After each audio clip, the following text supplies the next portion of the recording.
Welcome back, everyone, to another episode of Parallel Barking.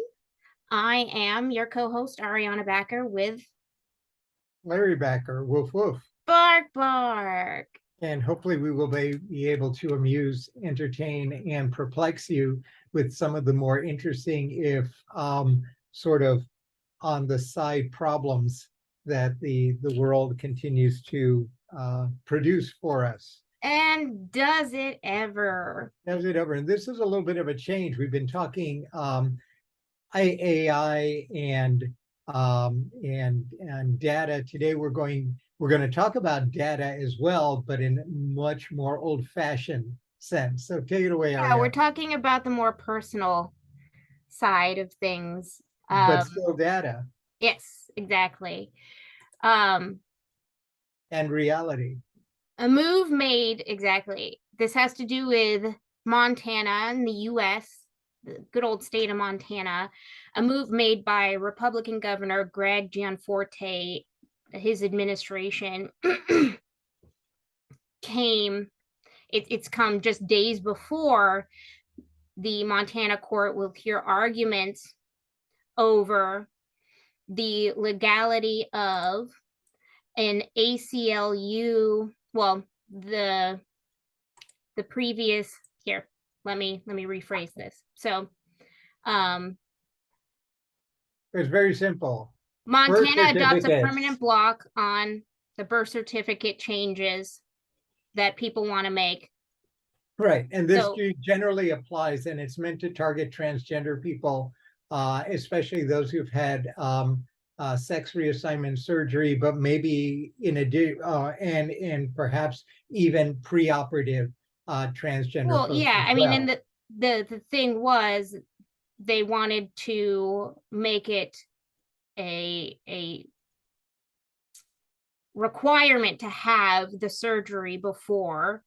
That was the first thing. They wanted it to make a requirement to have the surgery before you could change your birth certificate. But now they instead decided that the rule would change to blocking any changes altogether.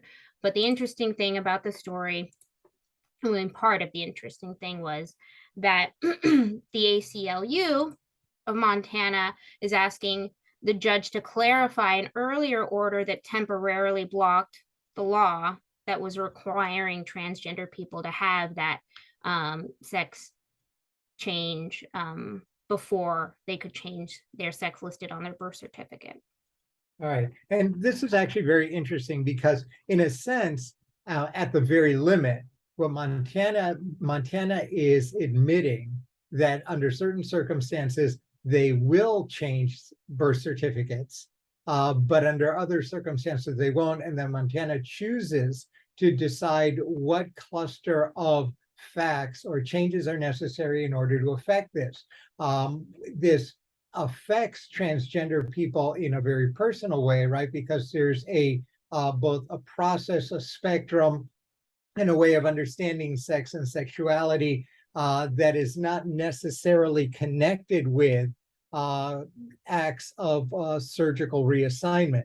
And so you're dealing with two very, very different ways of looking at the world, right? One involving the spirit of gendering and one's self view of this. On the other hand, what you're looking at it from the other side as a more clinical and biological or performative way of looking at it, and that is by ticking off the possession or lack of possession of certain bodily attributes, and that makes this very interesting. Right. I mean, according to the rule, quote, sex is immutable, and while gender is a, quote, social construct that can change over time. This is according to the rule. Right, and in a sense, this is we're back to square one here, of course, and that is the meaning of language, and the meaning of language and words in a context in which the way in which we define these things have extraordinary consequences for this enormous edifice of laws, regulations, and expectations that are built around these concepts, concepts that had remained roughly unchallenged until the mid 80s. And indeed, it's important to note a couple of things. One of them is that this fight has been going on in its current form starting in Europe. Mostly the Europeans have been leading in this since the mid 80s, when there was a wave of litigation in certainly around the European Court of Human Rights that dealt with the issue of changing birth certificates. And back in the 80s, of course, changing birth certificates would have a tremendously important effect at a time when same-sex relations, much less same-sex marriage, was not even on the radar. And you would have a bizarre, you can imagine the bizarre situations where even at the extreme end of this, where you'd have a sex reassignment surgery, but the birth certificate still referred to the old gendering, you would effectively be either permitting or not permitting same-sex marriage, because there'd be these enormous misalignments between the official reality of who you were and the lived reality of who you were. And again, this is if we're in the metaverse, and again, going back to data, what this really is a fight about is the alignment of two parallel universes. Parallel universe, a universe which is in which reality is constructed from out of official government documents, and then a reality which is constructed from the lived experience of people. And these, I mean, we're back in Doctor Strange 2, but hopefully with better with better writing. Sorry, Doctor Strange. where you've got these two fundamentally incompatible ways of looking at it, and the state effectively using its power to punch through the barriers between these metaverses to enforce its own reality onto the lived reality of people for whom the dictates of the construction of a real universe through an accumulation of official documents is at its best just senseless. Yeah, I mean, and it only goes so far, right? I mean, you can have this sort of ruling, but then like you said, in other areas of your life, if you want to go ahead, I mean, we don't have to, well, knock on wood, worry about this now, but if you wanted to go ahead and have if you wanted to go get married and you had to show your birth certificate and you had to worry about what gender showed on there. Right. And then you have to ask yourself, of course, why? This is, again, we're going back to data and the metaverse. Why are we doing this? What can we change our processes? Well, like, no, not the change of process is easy. That's just a matter of will and following whatever administrative procedures are set for changing process. That's the easiest part. It's getting to the point where you're willing to do it that is that's hard. Right. But here's the question, and this has come up repeatedly, certainly since the late Obama administration, and that is the question: why, on the one hand, our societies, both in Europe and the United States, have this insatiable appetite for data gathering. That's what we do. That's not going to stop. Our societies have turned into these large vacuum suck machines, the purpose of which is to suck up data, and then we worry about who gets to use it, how. But we love data sucking.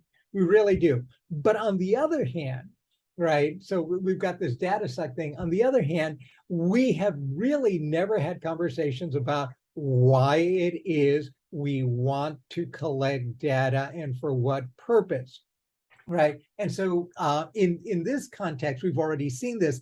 There was a huge scandal and a furor that led to a Supreme Court litigation 3 or 4 years ago involving the question whether the United States should ask a question about citizenship status on their census, right? And the idea was it was on it and then it was off.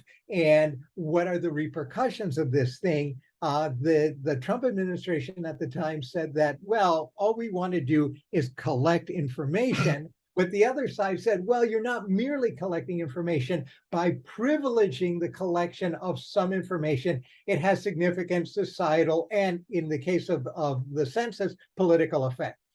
And we can make the same argument here. Why do we collect this data?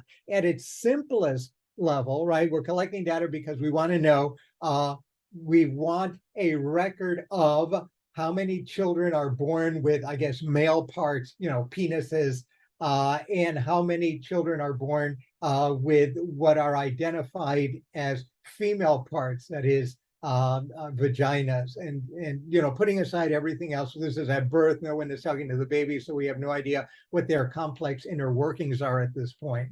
Right? We're just literally looking at it, and to some extent that may be right. But we've built this enormous edifice around that simple noting of a physical characteristic that affects everything from where you can be situated, clothing expectations, societal expectations, and the like, and they have significant consequences throughout a person's life. And so you're in the same boat, in a sense, as you were in the census question, which is, one, why are we collecting this data in the first place? And then two, what effect does the decision to collect the data, what effect does it have in terms of privileging this data for purposes of creating legal and social consequences, which are encouraged Well, you want to hear my by the opinion? state? We collect the data at the beginning so we know where to place you in society. Right. We But know we don't merely place you, we then manage you by exactly to having manage right. you, how to react to you, how to where to put you, what place to put you in. Right. And in a sense, when you look at this litigation, what you're really seeing is, and you were absolutely right, so it's a brilliant point, what we're really looking at is the question of power. Who gets to decide where one is placed? And we have taken it for granted that it's the state operating through authority delegated to hospitals or whoever it is who's witnessing these births and then filling out these certificates. We have, as a society, a legal society, have vested that power in those people at that time, right? We don't necessarily have to do that. Especially if there's no magic, as we are beginning to come to believe. There's no magic engendering in the context of social cohesion, in the context of political solidarity, in the context of the things that you think the state would be much, much more interested in. There's no reason, for example, that you can't have birth certificates that are absolutely fluid, the way you have fluidity in driver's licenses every time you change your the house. reason is to keep up the same facade that has been going for. Well, but it also shows how it's not merely information gathering, but it's information gathering with, as you suggested, managerial effect. Yeah. And that's the really troublesome part. Now, of course, what's even more troublesome is that we don't argue it this way. And it's not just us. This is, again, since the 1980s in Europe. We argue it within what, it's important, but the way in which the arguments sometimes are required to be framed are as restrictive, rigid, and unhelpful as these categorizations of sex. We do it through the language of rights, and the language of rights as we've come to understand them through hundreds of Supreme Court decisions. In this country, in Europe, through decisions of the European Court of Justice and the high courts, the constitutional courts of the member states of the Union.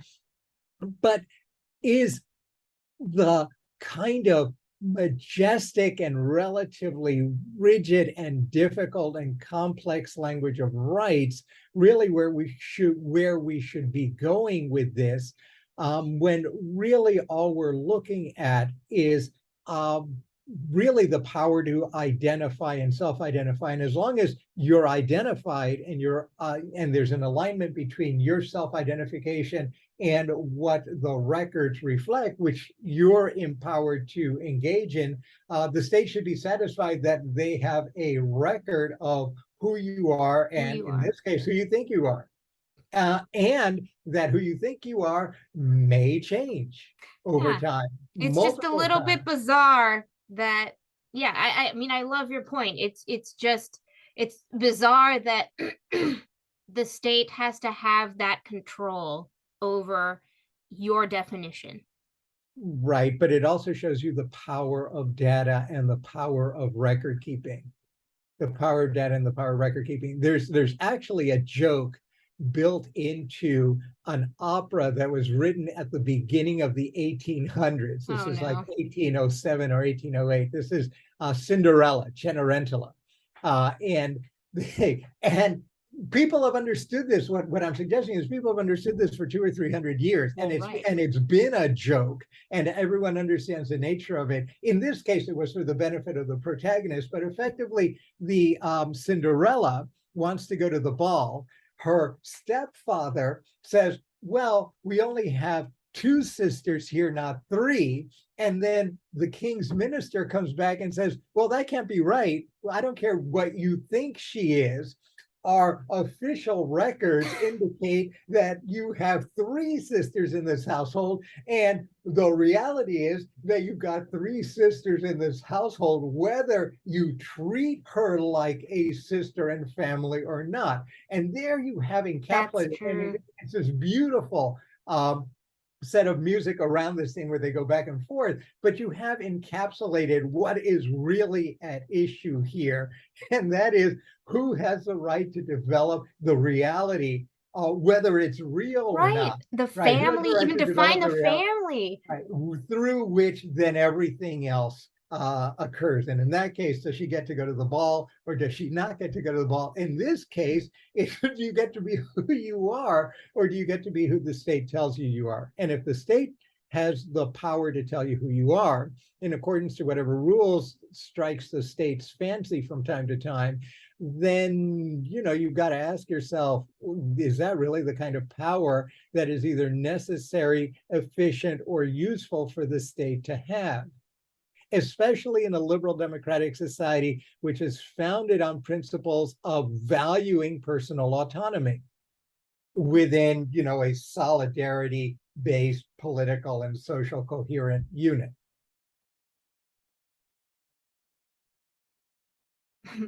No. There's an additional thing here too. We've been talking high theory, but there's low theory here too. This is high comedy and low comedy.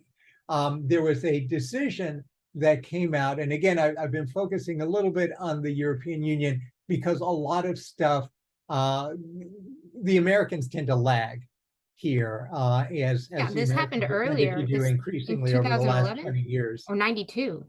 No, this is 2022, I believe. There was a case in Poland where, and which shows you how interesting this can get.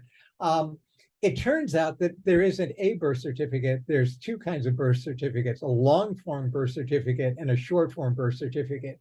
In Europe, long form birth certificates have a history of being understood to be a historical document, what data generated at the time of birth, but that the short form documents actually have some utility as an identity document, which is necessary for identifying yourself officially, that is, aligning your own sense of self with who the state sees you as, to avoid kind of any kind of deception.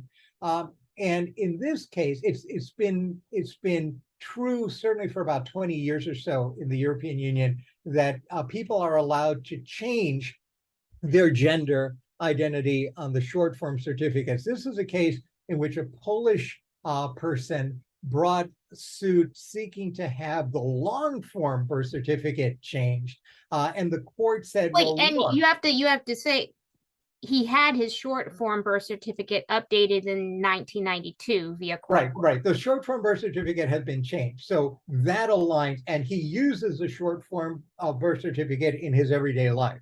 What he wanted to do was to go back and change the long form birth certificate, and the court said no. And in that case, it's very interesting. We can argue about this, and that may be another podcast. But the court took the position that, look, living documents, the documents that you use for entry and for interaction in society, we've already told you can be changed so that it aligns with who you are now, who you want to be tomorrow, who you want to be the day after tomorrow.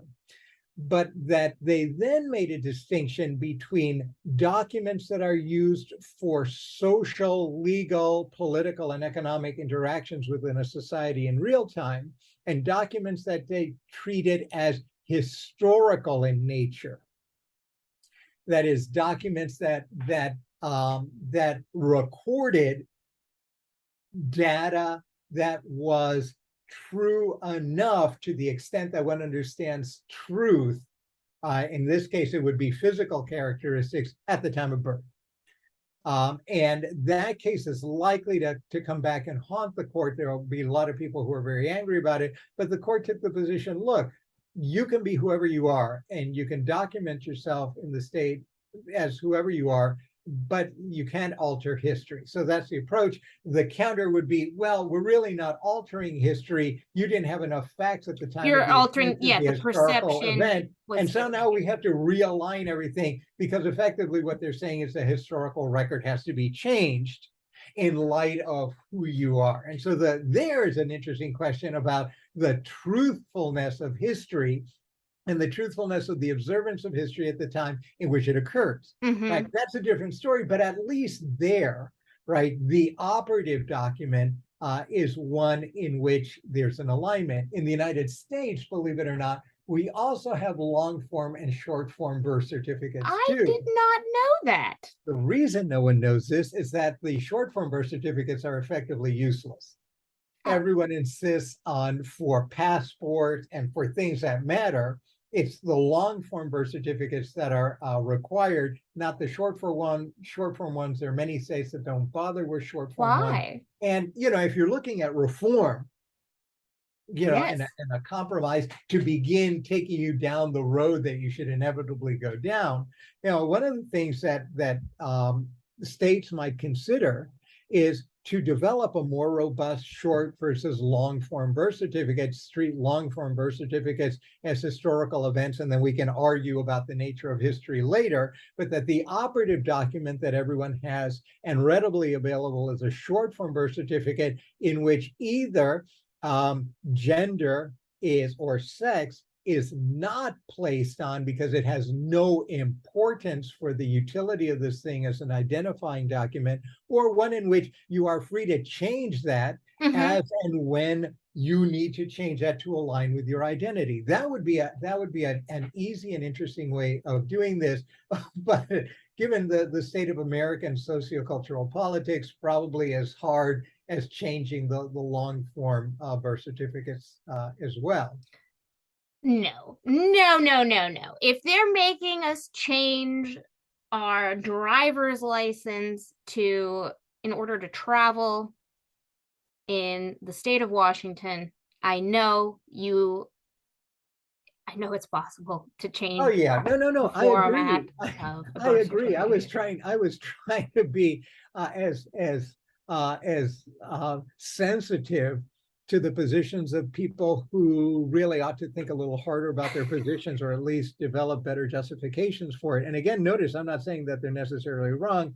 I'm just saying that you can't rely on presumptions that are no longer valid in order to continue to make arguments that now, if you're going to defend them, are going to require arguments that maybe are a little more sophisticated.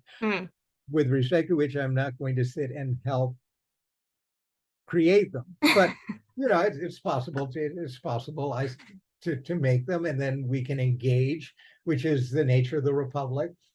But other than that, in the absence of that, and yes, you're absolutely right. I myself, like everyone else in this country, has had to go because of I think this was by way of a federal regulation. We had to get our driver's licenses changed. We may have hemmed and hawed a little bit or complained about the DMV lines, but we went ahead and did it, and the states did it. And you're right, presto bango, it wasn't that hard. And once you did it, everyone forgot about it. And that was it. And that was it. But again, it takes the will. Everything is signaling, right? Why is Montana doing this? the Montana is doing this because they're using this. This is, we're back to basic semiotics. It's not the object itself that anyone is worried about. That is the birth certificate. It's the signification of that thing and its interpretation. That's the prize at issue. So it could be anything. In this case, it's birth certificate. So this is it's been an instrument, a weapon in a more abstract war over the management and control, not of bodies, because it's clear that people can, if you follow the appropriate medical procedures, have reassignments, Identity.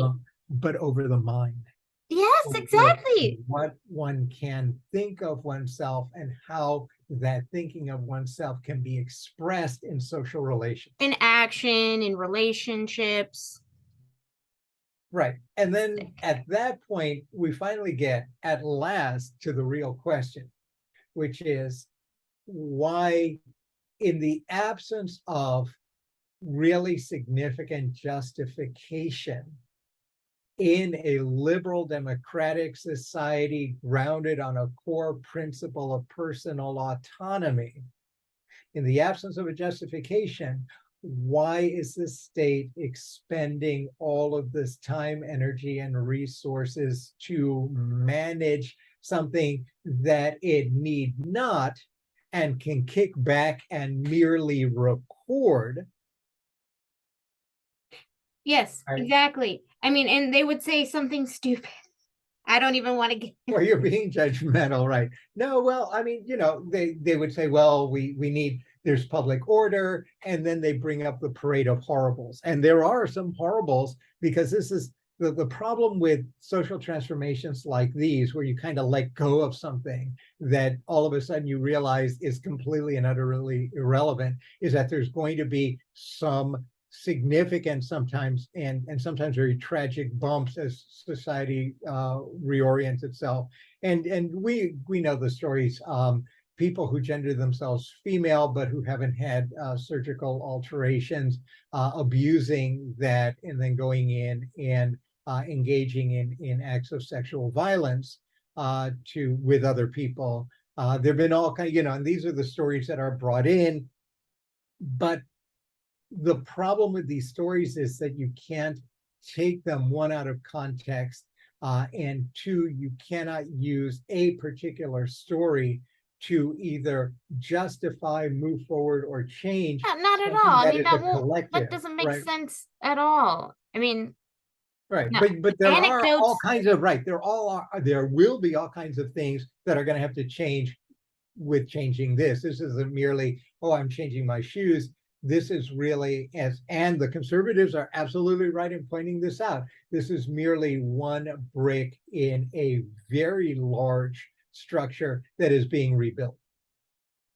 And, to their credit, they at least see the big picture, not to the credit of the people who are moving along these lines, is their absolute inability to confront that reality and say, yes, indeed, this really is a brick. Let me work with you to try to figure out how that all transitions and what our new expectations are going to be in light of, in light of these changes. And that's a conversation that we are not having. Yeah, I mean, I'm not sure why people feel it necessary to manage in that way. Like you were saying, why are we expending all of this time and effort? Now it's going to be, I mean, that's the beauty of federalism, I guess. All of You're going to be able to go to California now. Well, if you were born in California, you can change your birth certificate all you want. Right. If you were born in some other state, you can change your birth certificate all you want. But all the people who were born in Montana, sorry. For the moment. But again, that's the funny thing. Like, and I'll end with this, which I think is the ultimate funny of the podcast. Like contemporary gender identity, law is also fluid. and what may be the law of gender identification on birth certificates in Montana today may not be the law of gender identification in birth certificates tomorrow. It is fluid and changeable, and that's really And the we point. know that from Roe versus Wade, don't we? Well, yeah, we do, and and that went in a direction that many people lament, but there it is. And there may be some people who will lament an individual's decision to embrace one or another or multiple genders, pan-gendering, whatever it is that feels is them. But there it is. And in a sense, when you talk about gender and gender fluidity, you're actually talking about the way in which we have gendered law, and whose birth certificate, right, in the Constitution is about as tolerant of fluidity as one can get. And perhaps it is time that our birth certificates mimic our constitutional order to allow the sort of fluidity that we take for granted when it comes to the gendering of law within our constitutional orders. And that's all I got to say. Well, that was a mouthful, so let's close it at that. Thanks, All right. everyone. Woof, woof. Bark, bark. We'll catch you next time. Next time.